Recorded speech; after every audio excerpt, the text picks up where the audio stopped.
እንግዲህ ዳጣዬና ናታን ደስ የሚል ላይፋቸውን እያሳለፉ ይገኛሉ። ሁሉም ወጥተዋል ብለው ባሰቡበት ሰዓት ዳጣዬና ናታን ፍቅራቸውን እየተገላለጹ እቤት ውስጥ ደስ የሚል ላይፍ እያሳለፉ እያለ አብጌል ደርሳ ሁሉንም ነገር በትንትኑን አወጣቸው። ለወይዘሮ ማርታም ደውላ እዩማ እማዬ ናታንና ዳጣ የሚያደርጉትን በማለትም እንግዲህ ቤቱን ፏፈሽ አድርገው ዘና በሚሉበትና ፍቅራቸውን የተገላለጹ ዳጣንም የናታንን ፍቅር ተቀብለችው። በዚህን ሰዓት ግን አብጌል ተደብቃ በመስማት ሁሉን ነገር ብትንትን አደረገችው።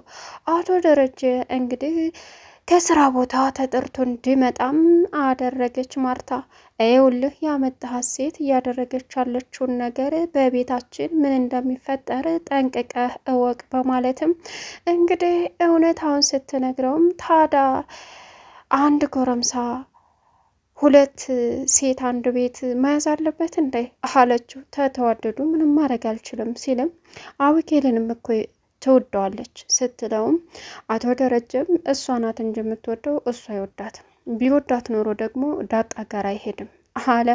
በዚህን ሰዓት ዳጣ አሁን እንግዲህ ደረጀና ማርታ ሲመጡ የደነገጠችው ድንጋጤ በጣም ከባድ ነበረ።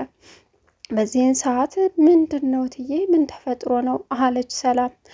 ምንም አይፈጠር ነገር አለ፣ እኔ ቤት ሁሉ ነገር ድብብቆሽ ሆኗል፣ የኔም የልጆችም ህይወት በስቁልቁሉ እየወጣ ነው። እርዳታ ብለን ብናስጠጋቸው መጥፎ ሆነው ይገኛሉ አለች ሰላም። ውድና የተከበራችሁ የዙዙነት ሚዲያ ቤተሰቦች እንዴት ናችሁ? ልይ ሰላማችሁ ይብዛልኝ። ለዚህ ቻናል አዲስ የሆናችሁ ሰብስክራይብ ያደረጋችሁ ቪዲዮውን እስከ መጨረሻው ተከታተሉ። ዛሬ እንግዲህ ዳጣ ቀጣይ ፓርት ይዘን መተናል ማለት ነው። እንግዲህ በጉጉት ስንጠብቀው የነበረው ዳጣ አብጌል እንግዲህ የዳጣንንና እንዲሁም ደግሞ የናታንን ደስ የሚል የቆይታ ጊዜያቸውን በድንገት መታ አበለሻሸችባቸው። እነርሱም ሰው የለም በማለትም አብጌልም ሩቅ ቦታ የሄደች መስላ እነሱ ባይነቁበትና ባላሰቡበት ሰዓት በመምጣትም ዳጣ እንግዲህ የናታንን ፍቅር ተቀበለችው። ያንን ሁሉ በማዳመጥም መጨረሻ ላይ ቤቱን ሯንዳ አደረገችው።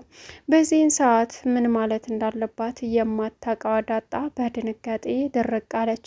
መጨረሻ ላይ ግን እገልሻለሁ አናትሽን በጥብጬ ነው ምደፋሽ ስትላትም አብጌል ዳጣ የመለሰችው መልስ እንግዲህ ፍቅርን በግድ የማይሆን ነገር ነው ወዶ ሲመጣ እንጂ። ስለዚህ በቃ አንቺን ከእህትነት የዘለለ ምንም አይነት ስሜት እንደማይሰማው ግልጽ አድርጎ ነግሮኛል። ስለዚህ ሰው የሚወደውን ነው እንጂ የማይወደውን መገደድ የለበትም፣ ለዛውም ወንድ ልጅ አለቻት አብጌል። በዚህን ሰዓት ለእናቷ በመደወልም ከስራ ቦታ በፍጥነት እንድትመጣ በማድረግም አብጌል እንግዲህ የተፈጠረውን ነገር ነገረቻት። ወይዘሮ ማርታም ስትመጣ እውነት የተባለው ነገር ናታንና እንዲሁም ደግሞ ዳጣ ፍቅራቸውን የተገላለጹበትን ሪከርድ አድርጋ ለወይዘሮ ማርታም አሰማቻት። በዛ ላይም ደግሞ ዳጣና ናታን አብረው ቁጭ ብለው እየተወያዩ ወይዘሮ ማርታ ድንገት ደረሰች። በዚህን ሰዓት በልጆቼ የመጣ በአይኔ የመጣ ነው፣ የልጅን ህይወት እዚሁ አይን ባይን አትቀሚም በማለትም እንግዲህ ወይዘሮ ማርታ ዳጣ ላይ አመለካከቷ ከባድ ሆነ። አቶ ደረጀም ተይ እንጂ ማርታ ምን እያልሽ ነው? ልጁ የወደደውን ከወደደውም ጋር የመኖር መብት አለው። አብጌልን ደግሞ በገዛ ጸባዋ ሊጠላትም ይችላል። ያለ ፍላጎቱ አስገድደሽ ምን ልታደርጊ አስበሽ ነው? እዋክሽን ሲላትም አንተ ደግሞ ዝም በል፣ ይሄ ሁሉ አንተ ፊት ሰተህ የልጅን ልብ ለመስበር የተነሳችው በአንተ ሞራን መስጠት ነው ስትለውም እኔ ለዳጣ ምንም አይነት ከልጆቹ የተለየ ሞራን አልሰጠውም። ስለዚህ እባክሽን አስቢበት። አንድ ሴት ልጅ ካልወደዳት እሷ ብትወደውም ምንም መቀየር አትችልም። ወንድ ልጅ ግን ከወደደ ቤት መገልበጥ ብቻውን የሚችል ነው። ስለዚህ እባክሽን ማርቲ ልጆቹን እንደ ፍላጎታቸው ታያቸው ሲልም ያችኛ የምትፈልገውን ሰው ከዚችኛዋ ቀምታ እንደፈለገኝ ትሆን ነው። ይችኛዋ ደግሞ የምትወደውን ሰው ተቀምታ አርፋ ትቀመጥ እያልክ ነው አለችው።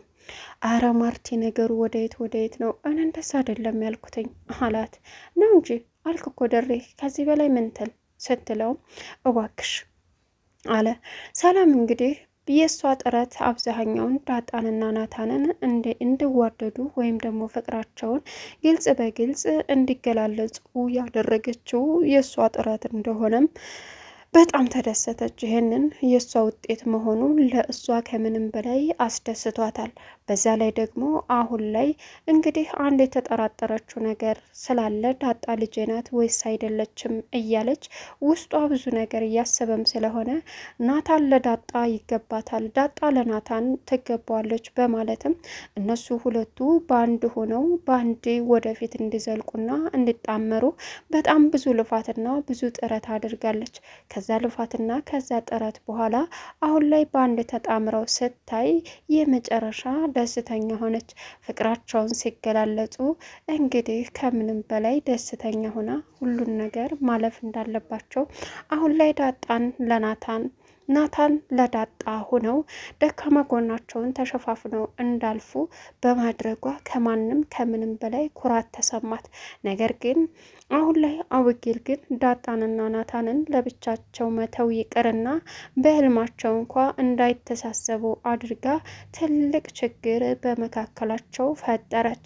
ምክንያቱም እናቷና አባቷ ያባረሯታል ብላ ስለምታስብ ዳጣን ግን ደግሞ ወይዘሮ ማርታ እንጂ አቶ ደረጀ ሊያባረራት ፍቃደኛ እንዳልሆነም ለማርታ እውነታውን ገለጸ። እኔ ዳጣን ከዚህ ቤት ማስወጣት ይቅርና ከግቢ እንድጠፋ አልፈልግም። ስለዚህ አስወጣት የሚለው ነገር የማይሰራ ነገር ነው። ማርቴ እባክሽን ተረጋጊ። ስለዚህ ልጁ የወደደውን ማፍቀር ይችላል። ለምን ከኛ ቤት ውጭ አይሆንም? ለምን ከዳጣን ውጭ አይሆንም?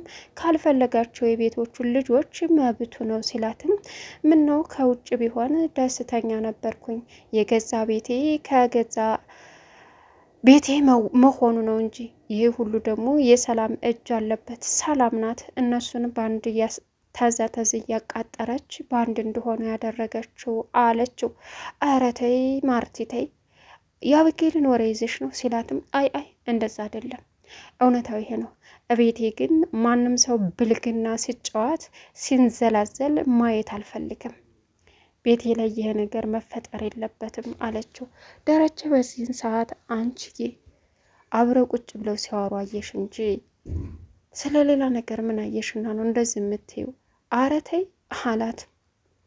አይ እንግዲህ አትከልክለኝ አለች ሰላም። እንግዲህ አሁንም ዳጣንን በጥሩ ሁኔታ መቅረብ ጀምራለች፣ እውነታውን ማወቅና ማየት ስለጓጓች እና ዳጣ ግን ሰላም እናቴ ናት ብላ አታስብም።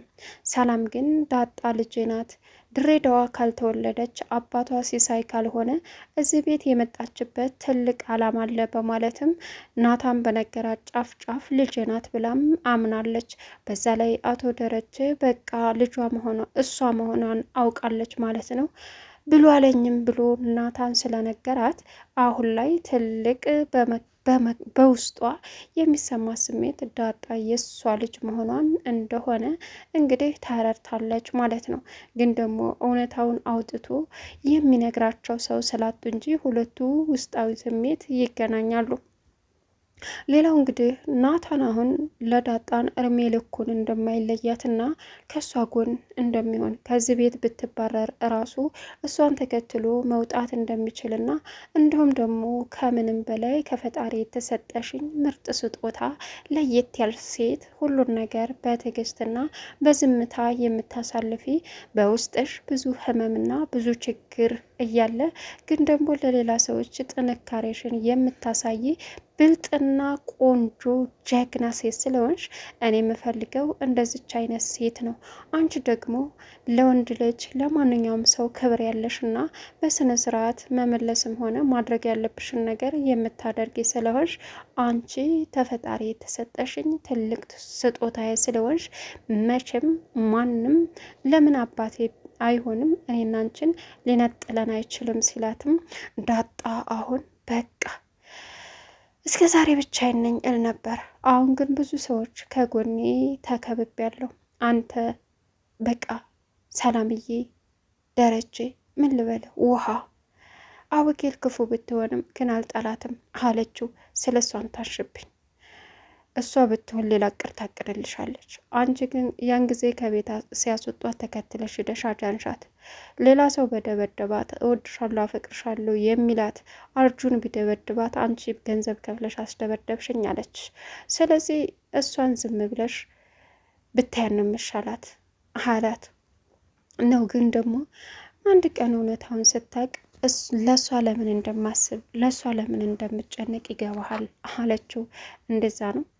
አዎ።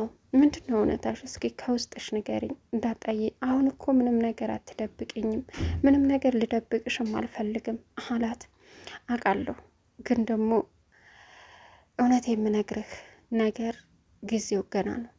ስለዚህ ተረዳይ ናታን፣ እውነታውን ሁሉ አይወራም አለችው። እሺ አለ። ወይዘሮ ማርታ እንግዲህ እውነት ሁሉ አይወራም በማለትም ለደረጀ ነግራው ነበር። ደረጀም አሁን ለዛ መልሷ በጣም ደስ ብሎት ምሳና ራትም ጋብዟታል። አሁን ላይ ምን ማድረግ እንዳለባት እንግዲህ በጣም የከበዳት ዳጣ ከዛ ቤት ከወጣች ወደ የት ነው የምትሄደው? በጣም በሚገርም ሁኔታ እየተጨናነቀች ትገኛለች። ግን ደግሞ ለጊዜው እነ ምሳሌ ስላሉ ምንም ነገር መስሎ አይታያትም። እዩልክ ናታን፣ ከዚህ ቤት ማርታ አምርራ ካስወጣችኝ እንዳታስብ፣ በጣም ጥሩ የምወዳቸውና መልካም ጓደኞች አሉኝ እነ ምሳሌ። ስለዚህ እዛ ሆናለሁ ለጊዜው ስትልም እኔ ብሬሽ ነው የምወጣው አላት። እንደዛማ ሊሆን አይችልም በፍጹም። ስለዚህ ደረጀንም ሊከፋው ይችላል አለችው። ቻናሉን ሰብስክራይብ እያደረጋችሁ መልካም ቆይታ